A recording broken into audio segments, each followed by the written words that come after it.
स्वतंत्रता दिवस की हार्दिक शुभकामनाएं।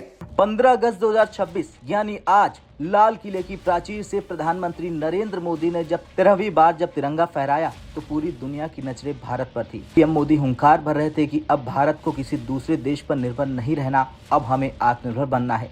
लेकिन ठीक इसी बीच 7 समंदर पार बैठे एक दोस्त ने कुछ ऐसा किया कि चीन से लेकर पाकिस्तान तक सन्न रह गए। जी हाँ, हम बात कर रहे हैं इजराइल की। जब पीएम मोदी लाल किले से देश को संबोधित कर रहे थे, ठीक उसी वक्त इजराइल ने भारत की धरती पर एक ऐसा बड़ा खेल कर दिया जिसकी चर्चा आज हर तरफ हो रही।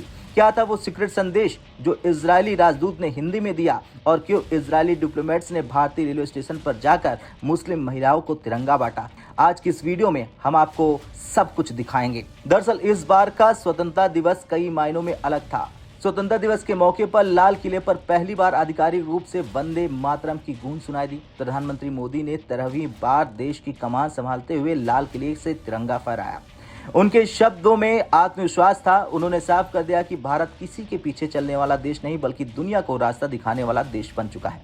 आत्मनिर्भरता का मत देते हुए पीएम मोदी ने कहा कि डिफेंस से लेकर टेक्नोलॉजी तक भारत अब अपनी शर्तों पर आगे बढ़ेगा। लेकिन असली तहलका तो तब मचा जब भारत में इजराइल के राजदूत रुवेन अजार ने हिंदी में भारत को बधाई दी।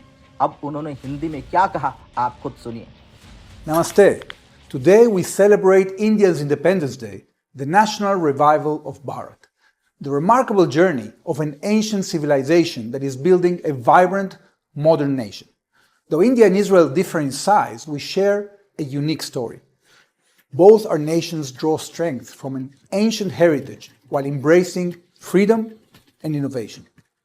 We are proud of the friendship between our countries and look forward to continuing to strengthen our partnership. स्वतंत्रता दिवस की हार्दिक शुभकामनाएं। सोचिए, एक विदेशी राजदूत का हिंदी में ये कहना उन लोगों के लिए बहुत बड़ा जवाब था जो भारत की संस्कृति और भाषा पर सवाल उठाते हैं। यह सिर्फ एक बधाई नहीं थी बल्कि ये दुनिया को संकेत था कि भारत और इजराइल की दोस्ती अब उस मुकाम पर है जहां भाषा की दीवारें भी टूट चुकी है। बात सिर्फ सोशल मीडिया की शुभकामनाओं तक सीमित नहीं है। हर घर तिरंगा अभियान को इजराइल ने अपने दिल में बसाया। मुंबई के व्यस्त CST स्टेशन पर एक अद्भुत नजारा दिखा। इजराइल की डिप्टी काउंसिल जनरल अभिषाक हेर खुद वहां पहुंची और आम भारतीयों को तिरंगा बांटना शुरू किया। हैरानी की बात यह थी कि उन्होंने खास तौर पर मुस्लिम समुदाय के लोगों और महिलाओं को तिरंगा दिया और उन्हें स्वतंत्रता दिवस की बधाई दी। ये उन लोगों को सीधा संदेश था जो भारत के भीतर दरार पैदा करने की कोशिश करते हैं। जब एक विदेशी मित्र देश का प्रतिनिधि आपके बीच आकर तिरंगा बांटता है तो वो भारत की एकता का प्रतीक बन जाता है। 2 दिन पहले की एक और घटना आपको याद दिलानी जरूरी है। इजराइल की डिप्लोमेट्स ने भारत में सरेआम वंदे मातरम गाना शुरू कर दिया था।